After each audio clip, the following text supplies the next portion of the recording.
Hi, welcome back to Wine Mastery. We are going to taste a Pinot Noir all the way from California.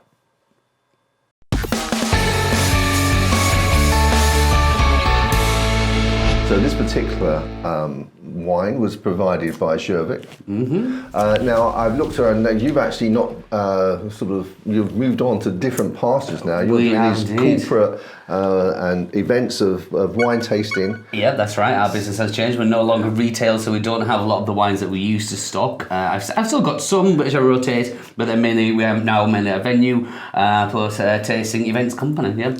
So yeah, changed it. So what I did, I thought, well, obviously when you had it, it might have been a different price. So I've looked. There's a company. I'm just going to read this. Jones Wines Merchants, and they charge $15.95 for this. So that's so Pinot Noir. Now it's from California. Is that? It's not a sort of a wine I necessarily. I always think of California. I think Cab Sauv, Chardonnay. Yeah, and your big Zinfandels. Usually that's what you would get from there. But I mean, you've got mainly you probably. Pinot Noir is probably more prevalent in France, as most grapes are, but then you've got a lot of New Zealand Pinot Noirs, and then, California do a fair few Pinot Noirs, and from what I can remember, it's been a long time since I've tasted a Californian Pinot Noir, especially this one we're going to be tasting today. Okay, well let's get to it, shall we? Let's do it, John. Okay. So the first thing I noticed is it's got sort of like a tawniness to it. When I picked the glass up there, I thought, oh, it looks a bit like port. It has got the port, and you're right. It's almost got to that kind of stage, hasn't it, where it's going to go a bit tawny around the edge. Yeah. Which is good. And it's quite transparent, isn't it? It's not very rich in colour. It's a nice colour, but it's not deep in colour. It's like you can actually see through it very easily. Translucent. Yeah, it's very. Well, you'd call it thin. It looks quite thin, which again is fine. Thin sounds almost disparaging. It does, but it's one of the descriptive words in the wine world. Okay. Sorry, darling. Okay. So let's have a go on the old nose. Let's go on the nose. Ooh. Ooh. That was surprising. Yes. Good word. Good word. That was surprising. I've just used the word thin, and like you said, it sounds a bit disparaging, and you kind of think, oh, well, actually, you've resigned into your mind that that's going to be thin, the same on the nose. But actually, that... Yeah. That's lovely, isn't it? There's a slight smokiness there. Yeah, but it's my... It's like it also has like a sort of it's like a sour, acidic cherry. Yes. Well, for me, I'm thinking because I was sniffing again. Yeah, I get the cherry, but then again, a little bit of Spanishness about it. Yes. I think that's probably why I'm liking it so much. But it's got like what's the chocolate gâteau? Is it a chocolate gâteau with Black Forest? Black Forest gâteau. Yes. With the cherry on top. Yes. It's not. I mean, if you just if you get it lightly. You can pick up on that, but that is very, very impressive. Very, very impressive. From what we just saw there, I thought, absolutely, it's going to be all right, but that's pulled some punches. So it has. Again, it's one of those wines that you would, when you're drinking, you'd be smelling it as much as you were sipping it, wouldn't you? Yeah, definitely. This is the kind of wine that you are going to kind of. Yeah, you want to get every intricate bit out of that, every little intricate bit, and there's lots to be given apparently. So I'm going to have a go on the palate, John. Okay. The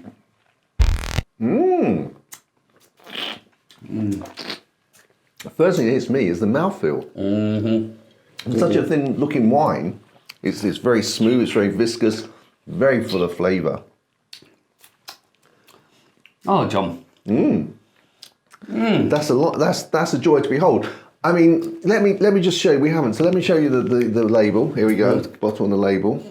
And now, just to sort of temper this a little bit, I'm going to tell you the price. $15.95. That's 16 quid to you and me. 16 quid. So it's not cheap. It's not cheap, no. No. But you can't say "but" before I've got over the fact it's not cheap. Sorry, John, go on. No, I'm just saying you can't. I'm still trying to think, For me, I mean, just the flavours there, I say, we've got that fullness there, we've got that, again, the chocolate gâteau has come through, Black Forest gâteau, I can taste the cherry, I can taste the chocolate, and then it kind of stops a little bit. Then that smokiness that you were talking about earlier, that comes and kind of quite literally wafts on in. So here I am, and the length there is amazing. Like you mentioned, the mouthfeel, the richness, almost a jamminess as well. Where that's still going on. That is still going on, and the pleasure that gives me for 16 quid. After tasting that, when I put it down, it made me just smile. That is what I'm looking for from a bottle of wine. Something that it's got so much to give, and we're taking every little bit of it out there, and it's an enjoyable. I would be more than happy to serve that to any guest and hold my head up high, say you are going to enjoy that. I think one of the rare things for me with this wine is that I'm not tempted to actually have another sip, only because I'm just really enjoying the taste, the length of it, and as it develops, I think I've still got that taste. I don't need to have another sip. That's really nice. I'm enjoying that. I don't need. Obviously, when you take the first sip, it's much more powerful, but it's a lovely taste, and it does sort of just macerate there away, and it transforms a little bit. Yeah, it develops so well. It goes. There's a flavour, sensation, and journey with that. Which you can't say that about a lot of wines. I mean, some yes, but this one is for me. I think particularly stands out. It does. I mean, I guess it should for £16. It's £16. The smile has put on my face. I personally have taken note of this, thinking I shall make a note, and if I see some of that, I'll be buying something myself. Well, I think the thing that sort of strikes me is that if I was, this was just given to me and I tasted it, thought, whoa, this is nice. I bet this is expensive. Yeah. And if someone had said to me, this I really wanted, to sort of push the boat out, so I got this really lovely bottle of wine and it's 25 quid, I wouldn't have gone, oh, that's a waste of money. I would, okay. Yeah. I think you're right. That's them spending the money, not me. I just hasten to. We know this works, John. Yeah, 16 quid I think is worth the money. Worth the money. I spend 16 of my English pounds on that every day of the week. Well, not every day of the week, just maybe Friday and Saturday. Okay, well, let's move on to pairings. Pairings. I'll let you go, Jonathan. Okay. Well, actually, it was strange because we're filming this in the middle of summer, the British summer. We've just had temperatures hit here of 30 degrees, which is like unknown in England, especially in the north of England. So a little bit strange, but funnily enough, when I thought about what I'd to pair with this, I thought Christmas dinner, turkey with roast potatoes, the sprouts, the carrots, the parsnips, the swede, all of the thick gravy. I think this has got enough to take that on, but not too powerful that it's going to kill the, what's this cardboard I'm eating in terms of the turkey. It's got enough there that it's light enough that it's going to complement the turkey, but it's strong enough that it's actually going to hold off those sort of strong vegetables. Yeah. Well, I get that completely, and if you guys get a chance to try this, you'll know exactly what we mean, because there's a lightness there, there's a delicacy bit, there's a richness. It's fine in that, and see, I'm stalling now because I'm trying to think of a cheese that's going to go with this. So I'm going to go out and say something like Alsorati, which is like a used milk gouda with a little bit of aging on, good rind on there. Usually the used milks can be quite sweet and not a lot to them, but they are nice. But this one just introduces there's probably only used milk, I know. No, it's not, I'm telling you. But it's one of those kind of more powerful used milk, and I think that will take that on nicer. There's a sweetness there, and also the power of the actual flavour of the maturing cheese. So yeah. The thing is, when you come up, what would you say that was called? Ossorati. It's above his head there, but I'm going to have to find out how to spell that. Ossorati brebi ago. That didn't help. I'll send you a message. Thank you. Because I'm going to find a photograph of that now and put it there. Yeah. That should be fine, John. You'll be right. They're scoring. Scoring, yeah. This is going to be really difficult because it's 16 quid. It's going to hurt you, this one, isn't it? Right. Okay, I've got mine. I'm ready to rock and roll. Okay, so delicious. Right up my street. So obviously I'm gonna have to score a little bit more. Even the price isn't tearing me there. So I'm gonna go with.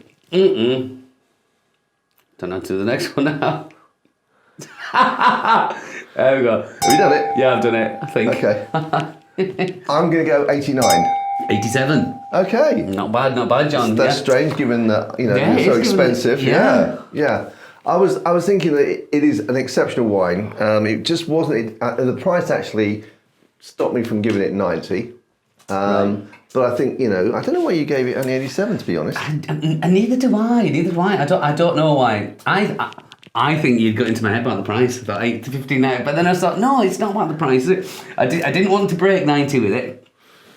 If that had been £6, it'd be getting 99. Yeah. But so obviously the prices affect us in there a little bit. But that's what we're supposed to be doing. That's what we're here for. Yeah, and I guess as always, we're open that that we will sometimes, we're sure, actually score a different, give a different score on a different day. Depends on where your mouth is, what you're doing, and what your mood Natural. is. So yeah. Very, very nice. Really, really impressed with that. Well, guys, if you get a chance to try this little drop of Californian sunshine, then drop us a line, tell us what you thought of it and what you paired with it. If you get a chance, don't forget to press the like button, subscribe if you haven't already, and start sending your questions, because we're planning on at the end of a video, we're going to just answer some viewers' questions, or do one viewer and give you a shout out to some questions you may. It can be as stupid as you think it may be. There's no such thing as a stupid question. If you want to ask it, there'll be thousands of other people that want to ask it too. Okay, and so until the next time. Until the next time, John. When we share another glass. Well, yours is empty. I know. We share another glass with you. Chin chin. Chin chin.